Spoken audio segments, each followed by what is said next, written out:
It is 4:45 in the morning today, as you can tell by the title.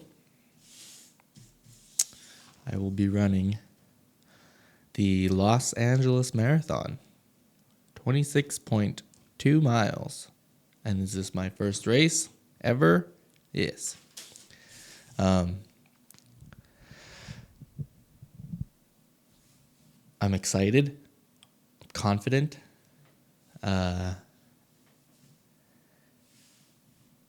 lot of emotions. I don't know where to begin, but I don't have a lot of time because I should be leaving soon to Dodger Stadium. So I'll keep this brief, but I wanted to do a special podcast episode for this. I want to do kind of like the morning of before and then the after part. So I was going to say hopefully if I finish, but you know what? I will finish regardless of whatever happens. So there's that confidence. I woke up with confidence today, but this whole week I haven't been unconfident, but it's my first race for anything. I don't run. I'm not a runner. I'm a fish out of water in this scenario here, but I've been training, so I've sort of learned to love to run, and I suck at running. I hate running. That's not true. I just said I learned to love it. So I don't know. It's a love-hate relationship. There's some days where if I'm not running because maybe my foot's in pain or I'm sick or something, I'm feeling that urge to run. It's got to that point now where it's like I feel like I really need to get out and run, so that's cool. That's been feeling good. It's really helped with my mood. Sorry, it's super early. I never thought I'd be recording a podcast episode before 5 o'clock in the morning, which is like super funny because, I'm just not a morning person. I'm a night owl. But a lot of emotions. I think at the most it's excitement. I'm very adventurous, so to me it's an adventure through the ugly city of LA. Drove over there yesterday to pick up my bib, and driving through the city, I'm like, ugh. To be honest, I wish I was running through like the 5 freeway up north through the redwoods or something, just something nature and pretty, not through trash-filled streets of LA full of just, anywho. Like I was saying earlier, I woke up excited. I had trouble sleeping last night for sure.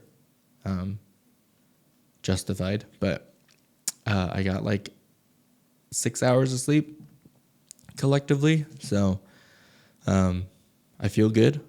I feel ready. Like I said, I've been training, and I'm excited. So, I have a goal in mind for how long I want this marathon to last. So, I'll share that after, because I don't know if it's going to happen. But based on my training, I'm going to have to push just a little harder. So I'm hoping the adrenaline from the run, the flow of people, a fish in a school of fish, a school and a fish of school, should be motivating enough and give me that extra push to cut that extra 15 to 30 seconds per mile, which probably sounds like a lot for you experienced runners that know about running more than I do, but I don't know, I'm excited. So I've prepared a lot, got the right gear. I think I have the right gear, right? Rookie talk here, but I'm excited. It's an adventure. I won't stop till I cross the finish line, so that's going to be exciting. Avery's going to be running it too. This will be his second time. He ran it back in 2017, like 6 years ago or something. But I was a photographer, so I got a photography pass for that all those years ago. And I remember in the morning, super early in the morning, hating morning even more back then, watching him take off. I was like, I'm glad I'm not him. And here we are, fast forward 6 years later, and now I'm him. So he'll be running it with me. Jogging it, whatever. I know I'm not running, but I will be at a good pace of a jog. So yeah, I kind of wanted to keep this part short, 10 minutes. We're at 6, so cutting it close here. I still have to eat my eggs and toast, and then head out of here. But a lot of people have been asking, like, oh, have you done races before? I was like, no, and they like their faces like get shocked. They're like, so you decided to like jump in the deep end on this? I'm like, yeah, it's pretty much me. I like to kind of jump in the deep end, go racing towards the dark sometimes. So, I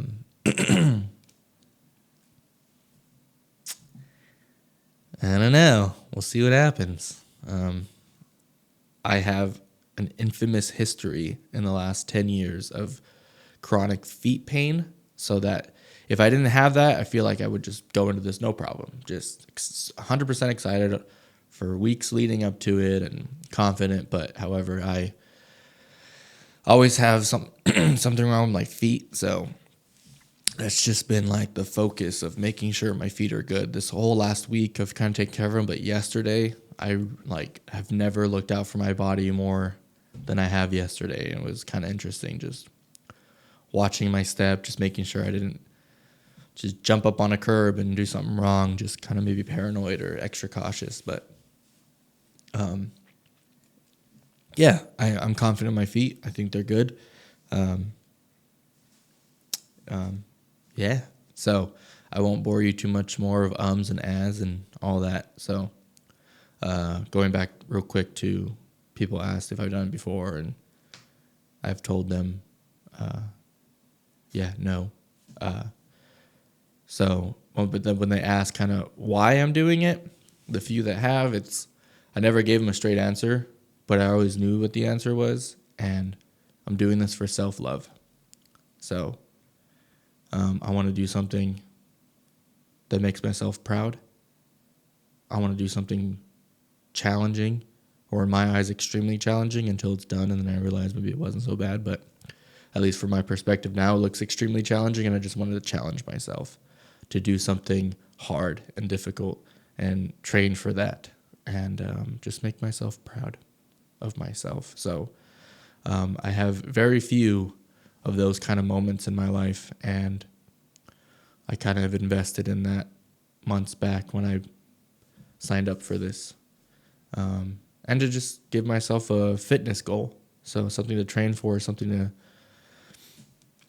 get out of bed and lose more weight and get the heart pumping. So hopefully this is the beginning of something else where I continue to do this. A lot of people say when you do your first marathon, you keep going.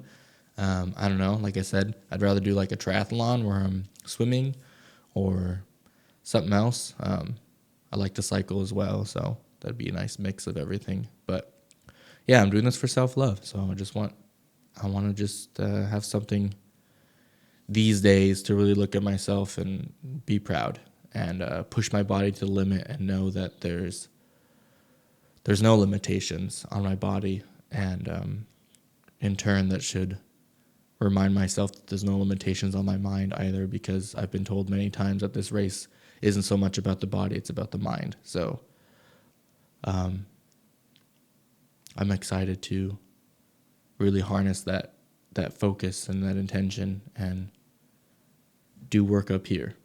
So I've done the work in the body. Now it's time to do the work up here. Well, I mean, I've been doing the work up there too, right? But now it's going to be put to the test. So I only have one other major physical thing that I've gone through, and that was like Angel's Landing in Utah. And that was the first time I did it, and that was a test of the mind for sure. Second time I did it was probably the top 3 scariest things I've ever done, because it was blizzard and ice and slippery and very few people. But yeah, I'm excited about this, so it's going to be fun. I'm excited. Showing myself some love.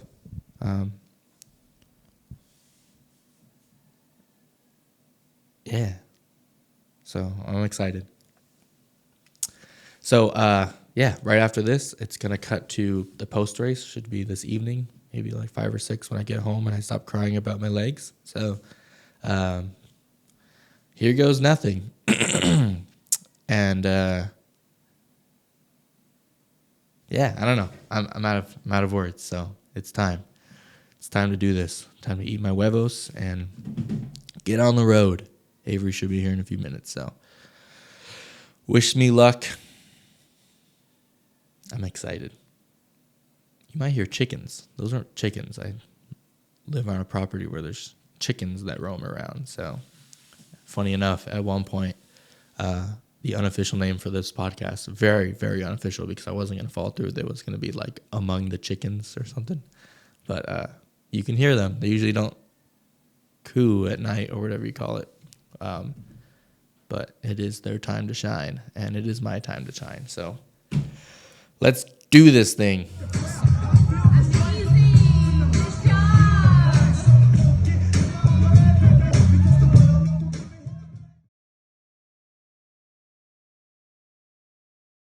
I am an official marathon completionist or a marathon finisher. So I did it. It was nowhere near as difficult as I expected it to be. That was by far the most difficult, most physical straining thing I've ever done, period. And would I do it again? I don't know. Definitely not Los Angeles. That whole path was ugly. Sorry, it was ugly. For you people that love downtown LA, good for you, but for me, no. I'd rather do a marathon in like nature or in the forest or something. But going through LA was not very beautiful. But I finished it, and I'd do another one someday. But I figured I would spend the second half of this video kind of explaining, obviously, the experience. So it's a few weeks later, but I've had some time to kind of think and process everything that happened. And it was quite the experience. So I guess I could start off with what happened after the first half of this video. So we showed up to Dodger Stadium. It was a lot of people there. It kind of felt like a music festival or a rave or something at like 4 a.m. or 5 a.m. And it was wild. There's a lot of energy, a lot of people trying to keep their bodies warm because it was really, really cold. And it was exciting. There was a lot of anticipation, nervousness, and after about an hour and a half of kind of waiting around and waiting for that start to go off at 7, it finally came, and it was Avery and I kind of at the start line, and he did a little prayer for us, and it was cool, and the nerves started to kick in, but I think there was more excitement than anything else. So the buzzer went off, and by the time we crossed the start line, it was like 10 minutes because there's just so many people. It was like an ocean of people, and that was wild too. I don't think I've ever been around so many people before, especially everyone kind of doing the same thing and obviously going the same direction.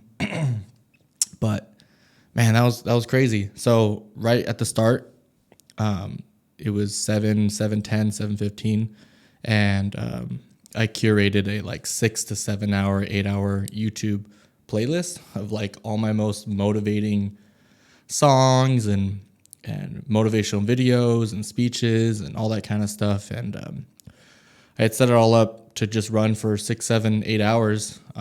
But the first song or first video that I put on was, it was the poem by Dylan Thomas called Do Not Go Gentle Into That Good Night. And the version I listened to, which I'll link in the description if you want to check it out. I don't know why that really resonated with me, but I'm big on movies. I'm big on the cinematic stuff. I'm a romantic, right? I like to romanticize things too. But that beginning moments of crossing the start line and moving with the herd and the sun kind of breaking over my left shoulder, and I was listening to this poem, this epic version of it with like interstellar music, if you're a fan of Interstellar or anything like that. Hans Zimmer, great guy, makes great music, or composer. So yeah, so that was playing, and I felt so like complete. I feel like I had done enough training. I felt confident. That poem and song was playing, and I was pumped. I was motivated, so motivated that I pretty much ran the first 5 or 6 miles nonstop, and I didn't feel exhausted. So in my training, I think the most that I ever pretty much ran nonstop was like a 10 mile, I believe, 9, 10, or 11. Not nonstop. Not nonstop, but I ran that much. So that's like the most I ever ran, close to half a marathon. But running nonstop, I think the most I ever done was probably like 5, 6, 7 miles. So it was pretty much right in line with my training. But however, going through Chinatown and parts of downtown LA and Walt Disney Concert Hall, all that from Dodger Stadium, all through all there and all that was nonstop for me. And I just felt really good. It had to just be the momentum of everyone else and the energy that everyone was putting into it. And I would see people kind of struggling right off the bat. And I don't know, it's just a lot of camaraderie and just people egging each other on. And the whole path all the way from start to finish, there were so many people on the sidelines just rooting you on, funny posters, motivating stuff, lots of food and lots of snacks, of course, so much. People that weren't even part of the race association were handing out food and all that. I thought that was really cool. So, it was a lot of good morale and motivation on the sidelines for sure. Lots of noise. It's kind of loud though. Actually, that was something I didn't really like was it was extremely loud. So thankfully I had noise canceling headphones, which really helped with that. But really loud event for sure. That was probably one of the major downsides in my opinion for myself, especially when things got tough. It just got too loud and it was exhausting, and I don't know, it was a lot. But anywho, so this first 5, 6, 7 miles, I thought I was running. So in the moment I thought, wow, I'm approaching 8, 9, 10 miles. So I was convinced after running nonstop, and I was purposely not checking these mile markers, so much so that I thought the first mile marker was at the 10 or the 9. I didn't know that there actually was one every mile, but I guess I was just so focused on right in front of me and just kind of one step in front of the other and just having a good start, which now that I'm realizing I kind of regret even pushing it as hard as I did in the beginning. But the most defeating part right off the bat, which made me realize what I'm doing, and this is a marathon, was the moment when I thought I was at 8, 9, or 10, and I saw like mile marker 5, and that's when I realized, oh, this is what I signed up for. This is a marathon. So that definitely was like a gut punch right out the bat. Kind of messed me up. But I persevered. So I kept going, and the first half of the marathon, I would say solid. Half marathon, I can do those no problem.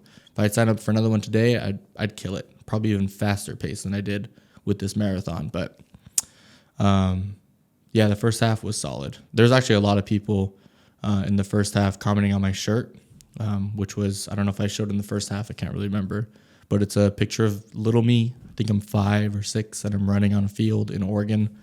And it's a snapshot from a VHS that I got. So I converted it, put it on a shirt, and gave it an intention. And the intention, as I've mentioned before, was for self-love, to give myself something to be proud of. So in wearing that shirt, I had at least 50 people throughout the entire race just like pat me on the shoulder and just tell me, hey, I love your shirt. Your shirt's super cool. And I like to think that by them seeing the shirt and realizing that's like a little me and the whole thing self-love, I hope that it inspired or motivated someone just to push a little bit harder for themselves and for their own self-love and their own, intentions of the race. But I like to think it motivated some people, and that gave me a sense of, and a little extra sense of purpose of doing the race is, motivating others, and I love motivating others. So that felt good. And some people exchanged conversation during like little power walking phases, and it was crazy. I mean, I met a lot of really cool people. There was a lady that ran the whole thing barefoot. I was with her for the first half, and then I'll explain what happens where it slowed me down, but she finished it. Apparently someone else had told me that her feet were just like bleeding at the end, which is wild because those streets aren't clean. I'm not crazy, and I'm telling you the truth here, but there was at least 3 or 4 dead crows on the path, which I don't understand why there was, but there was literally like 3 or 4 crows or pigeons or something, but like dead birds. It was wild. It's kind of weird. Aside from all the trash and all the food and all that. But Anywho, so halfway, I was doing all right. And then right after we finished the half point, there was like this fire hydrant or something. I don't know what, but it was a massive hose, and it was like a downpour of water, and that felt so amazing. Just being like soaked in water, because it started to get really hot about the half for me, which is 13 miles.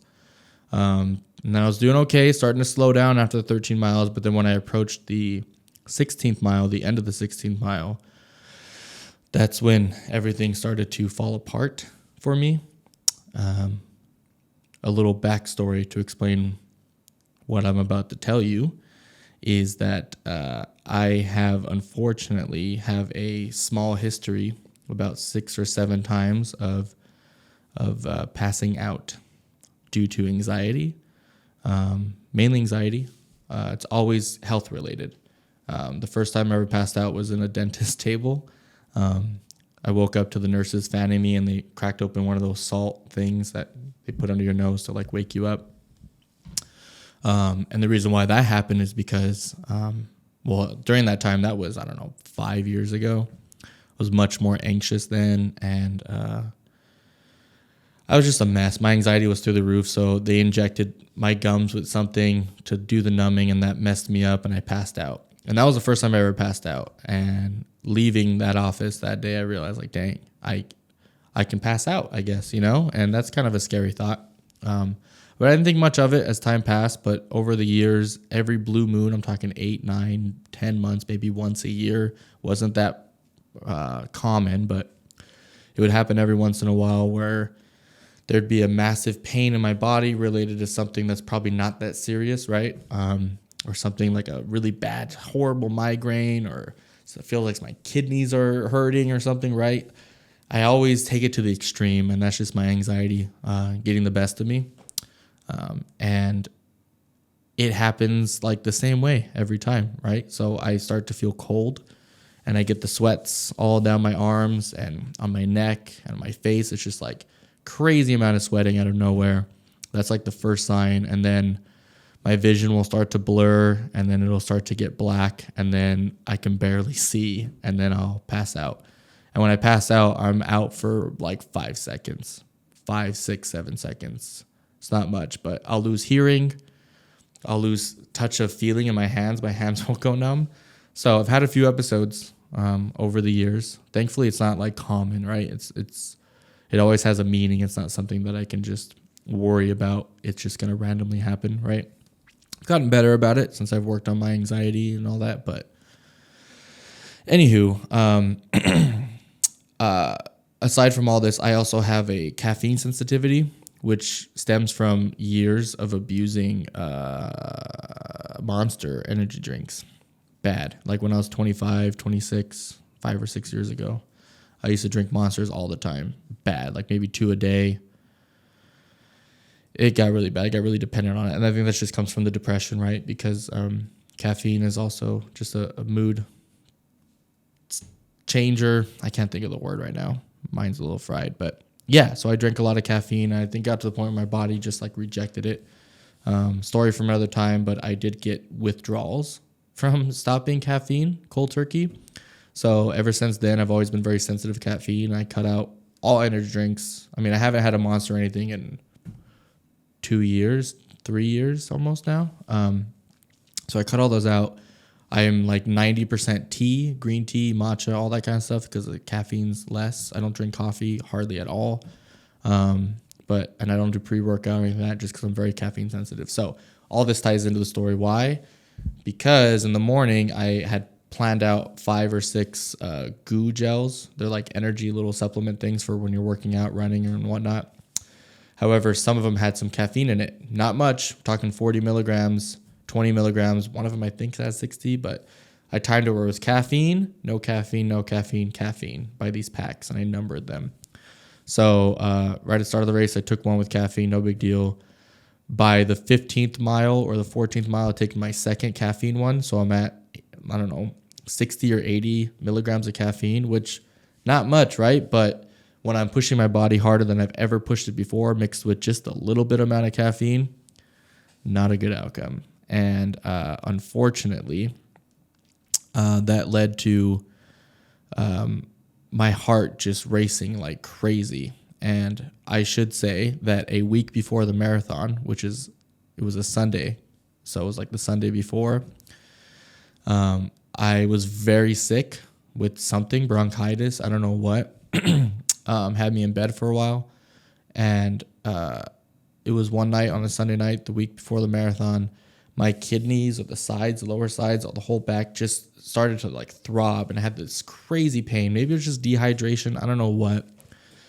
So I started to freak out because it was pretty bad pain. I don't know what was going on. But I started to freak out, and I wasn't in a very good position. So I kind of passed out on the floor at my house, and that kind of messed me up on top of being sick. So I wasn't in a very good mood for the week leading up to the marathon. But so fast forward now that I passed out a week before, had all the same symptoms, right? Blurry vision, ringing in the ears, out. Just because I freaked out over kidney failure I was probably thinking it was. It was just bad, right? So during the marathon, 16th mile, my heart starts beating like crazy. It's just my body being pushed to its limits, past the threshold, furthest I've ever pretty much ran consistently. And I felt the early warning signs, and I thought I can just power through it to the point where it really started to get bad, started getting really dizzy and blurry vision as I'm still moving because I'm too stubborn to stop, because I read and learned and listened too much about how when you're doing a marathon or something like that, it's not good to stop. Once you stop, everything starts to swell on your feet and whatnot, and it's just like so hard to get back on the horse. So very stubborn about it. And I called my number one cheerleader, my number one supporter, my girlfriend, and she is a pro at stuff like this. So she talked me through it. I called her on the phone. She pretty much like forced me to like take a break. That's your body telling you to stop. And I'm a super stubborn guy, so I finally caved, and I was like, fine, just 10 minutes. So I like ran to this curb, and everything just gave out, and I kind of just like landed on the grass and the curb in the street, and I just laid on my back for like 5 minutes.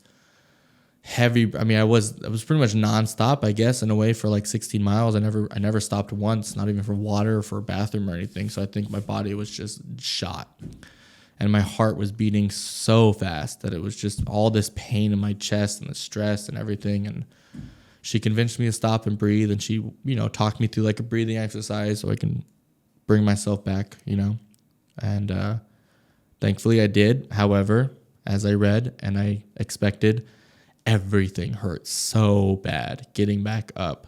Thankfully, there was this angel of a woman who came by who had BioFreeze, and she's like, do you want some? And I was like, I honestly didn't know what that was. I've heard of Bengay and all that, but I didn't know about BioFreeze. Practically the same thing, right? I wish I'd known about it before the marathon. I would have bought a pack and kept it on me, but for that being my first race, that's one of those mistakes you make by jumping in the deep end and doing a marathon before you even do a 5K or anything else. So I didn't know about that stuff, and I wish it did. So I'm out of it. She's like rubbing on my knees and my calves and everything, but unfortunately, because of my shoes and everything, she wasn't able to obviously put it on my ankles or anything like that. And as for my calves and my thighs and all that, I mean, I rubbed it up higher and everything. It saved me for like the next 2 hours for the next following 10 miles I had to do, which doesn't seem like a lot, but after doing 16, another 10 is obviously a marathon, and that's why it was so hard. So I got back on my feet. There was a medic guy there who saw it's a Puma right now, but it was a Phoenix before, my custom shirt, which is kind of the mascot of the podcast, right?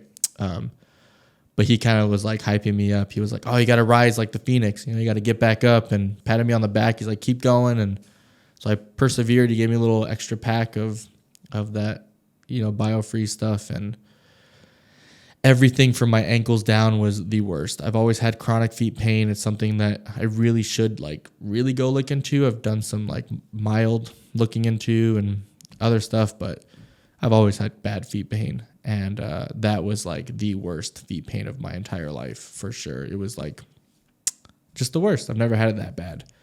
And my feet, after a 10, 12, 14-hour wedding day, before I lost a lot of weight, was always so bad that just touching it was like painful. So since I lost weight and I was training, it wasn't as bad. However, running as long as it did for the marathon, I guess there's just no stopping it, you know? So my feet, they get pretty bad. They swell up, they hurt.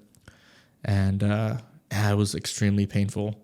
So the last 10 miles, I had to just like power walk it, lightly jog, because every time I jogged, it's just so bad. For anyone that's ran a marathon or experienced something like that, I guess you have an idea of what it's like. Me being a first time, I learned a lot. It won't be that bad next time around, but the last 10 miles were unreal. I had chafing between my thighs. I bought these nice shorts that were tight on the inside liner, but man, it messed me up. I was bleeding like bad on the inside of my thighs.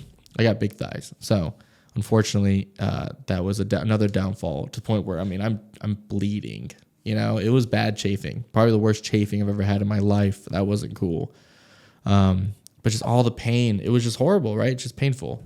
Thankfully, Avery caught up with me at the 18th or the 19th mile, and we kind of did like a light jog, fast power walk together, thankfully. So we were together at one point for a couple miles, and then finally on the last 8 miles, I told him like I gotta go a little faster because he had a really bad blister and he had to hang back because apparently the blister was just unreal. And I popped on him and everything. Thankfully, I didn't have too many bad blisters. I had a few, but the foot pain, the aching was the worst part, obviously. So it was cool to be with Avery, even just for like a couple miles. I think he doesn't realize how much he kind of saved me. I wasn't planning on giving up, but just him being there and us talking and just kind of bullshitting and just keeping our mind busy by talking, it was nice. It was cool just to have him there as a brother and just help each other out. But the last 8 miles were the worst because unfortunately with the route, the Los Angeles route, it used to end by Santa Monica Pier by the beach. So when Avery ran the marathon back in 2017 and I was a press pass photographer for that event, it ends at the Santa Monica Pier, like right there by the beach. It's beautiful. It's great.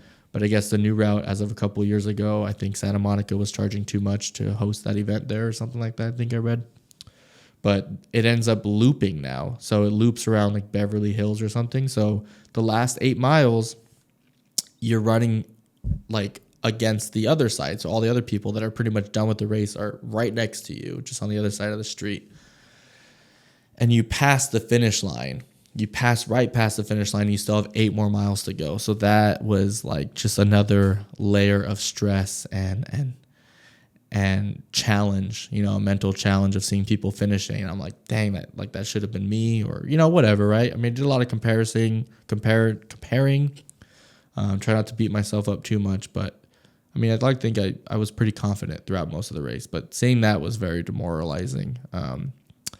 But I finally got to the point where it was the last mile, and on that last mile, I was able to kind of just give it a little bit more, which even wasn't a lot. We're talking about a very light jog, 14-minute pace, which is, not the best for someone like me that I was running like 10, 11 or 12 during the training. But anywho, I decided to just give it my all and push through that last mile, and I passed the finish line, and that feeling of following through on something that I talked about doing for like half a year all came to a point, all came to an end, and I definitely cried. I definitely teared up as I'm stopping myself from like my legs just giving out on me. That was crazy.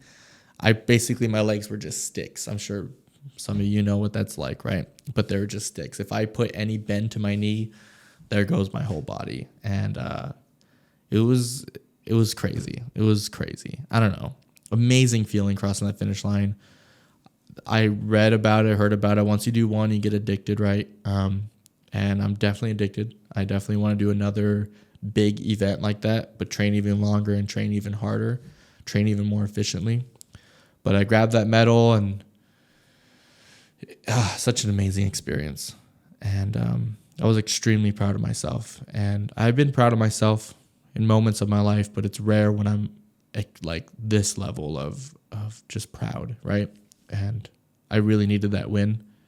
And it was amazing. I highly recommend that you challenge yourself, right? I don't run. I'm not a runner. I'm a swimmer. I'm like a fish out of water. But I wanted to do something that I know was going to be hard for me because I hate running. I hate it. Okay, I don't hate it. I dislike it now. It's a love-hate, right? There was times during the training where if a couple days had gone by where I wasn't running, I hated that I wasn't running, right? So I don't know. It's always, I guess it's just like the first mile, the first 10 minutes of running is always the worst, and it gets better as you move along. But I'm just not a fan of running. I'd prefer to swim or cycle. But yeah, I wasn't happy with my end result time, which was over 7 hours. I think it was 7.5 hours.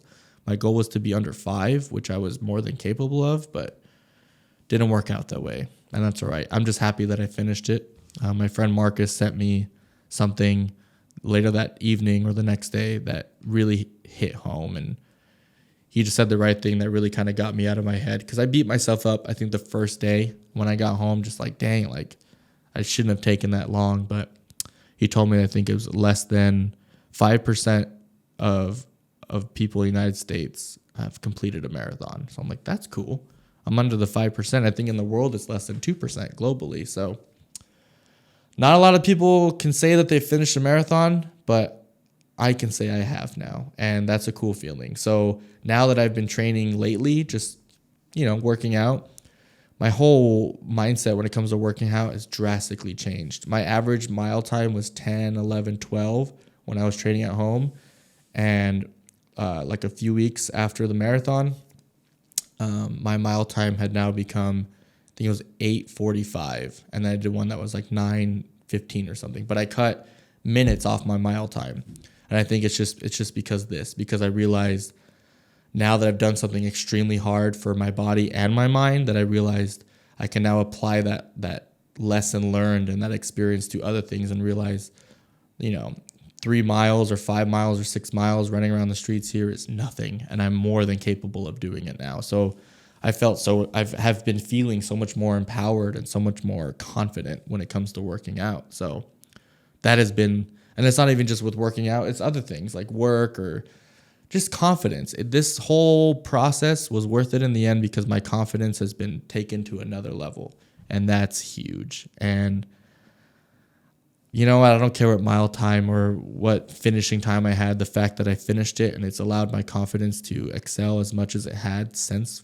finishing this race, that's the win in my book. So definitely more confident all around because of this. And I love myself for doing it. So I encourage you to find something to train for physically. I think everyone should have fitness in their life. It's very important. It's good for the mind and the body and the soul and the spirit. So find something, a small race, a 5K or something, and just start training for it. It could be racing, it could be cycling, it could be whatever, but give yourself a cool fitness goal. Challenge yourself. I hear a lot of people say, I can't do that. That's crazy. You're insane, blah, blah, blah. It's like, yeah, but any of us can do something like that. There was a dude in a wheelchair that did the marathon. There was a dude with only one leg that was doing the marathon. Like, don't limit yourself.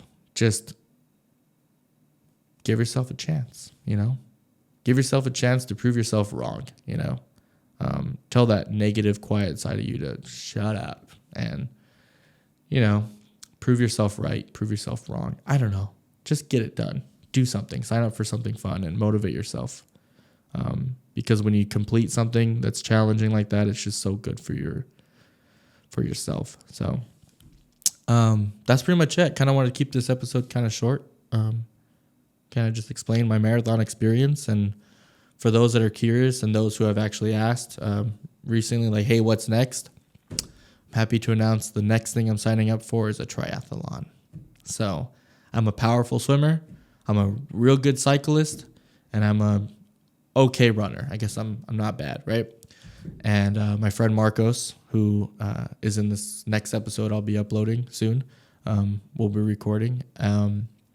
He's done a few of them, 3 or 4 or 5 of them. And the few times I've talked to him about his triathlon experiences, I'm like, oh, that sounds like something I would love to do. So I started with the marathon. My next step is a triathlon. And stay tuned for that. So that's it. Triathlons in the future. I've already started training for that. Been cycling a lot, been running a lot, been swimming a lot more. So that's coming soon. I'm going to be training hard for that. But that's it for me. If you like this video, please give it a like, share, comment, start a conversation with me about it. I'd love to hear from you guys. And that's pretty much it. I'm signing off. So thanks for watching another episode of the Reasons We Rise podcast. Take care.